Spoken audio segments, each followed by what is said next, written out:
ഡോക്ടറെ, പത്രം വായിച്ചുകൊണ്ടിരിക്കണോ? പേഷ്യൻ്റ് ഉണ്ട്. ആടോ, ഞാൻ ഈ ന്യൂസ് വായിച്ചുകൊണ്ടിരുന്നതാണ്. ഇത് കണ്ടില്ലേ, കുട്ടികളുടെ ലിപ്സ്റ്റിക് ഉപയോഗം തടയാൻ പ്രചാരണവുമായി ശിശുക്ഷേമ സമിതി. ഈ കുട്ടികളുടെ അമിതമായിട്ടുള്ള ഈ ലിപ്സ്റ്റിക് ഉപയോഗത്തെ പറ്റി ഞാൻ ഇതിനു മുമ്പും വീഡിയോ ചെയ്തിട്ടുണ്ട്.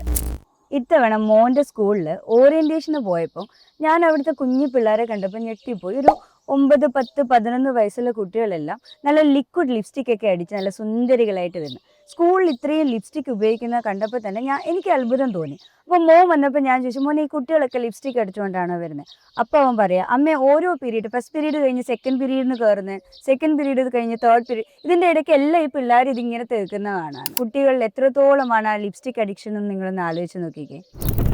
ഈ ലിപ്സ്റ്റിക്കിൽ പലതരത്തിലുള്ള ഹെവി മെറ്റൽസ് അടങ്ങിയിട്ടുണ്ട്. അതായത് മെർക്കുറി, ലെഡ്, ആർസനിക്. അതേപോലെ തന്നെ നമ്മുടെ ഈ കുറേ പ്രിസർവേറ്റീവ്സ്, ഇതിൻ്റെ ഫ്രാഗ്രൻസ് ഒക്കെ വരുത്താൻ വേണ്ടി ഫോമാൽഡിഹൈഡ്, പാരഫിൻ, ടാലേറ്റ്, ഇതുപോലെ കുറേ കെമിക്കൽസ് അടങ്ങിയിട്ടുണ്ട്. നമ്മുടെ അഡൾട്ട് സ്കിന്നിനെ അപേക്ഷിച്ചിട്ട് കുട്ടികളുടെ സ്കിൻ വളരെ തിന്നായിരിക്കും. ഇത്തരത്തിലുള്ള ലിപ്സ്റ്റിക്കുകളൊക്കെ ഉപയോഗിക്കും ഈ കെമിക്കൽസ് അവരുടെ ബോഡിയിൽ അബ്സോർഷൻ വളരെ കൂടുതലായിരിക്കും. ആ അബ്സോർഷൻ കാരണം കുട്ടികൾക്ക് ന്യൂറോടോക്സിറ്റി, ഹോർമോണൽ വ്യതിയാനങ്ങൾ, ബിഹേവിയറൽ പ്രോബ്ലംസ്, ഈവൻ ക്യാൻസർ വരെ പല രീതിയിലും റിപ്പോർട്ട് ചെയ്തിട്ടുണ്ട്.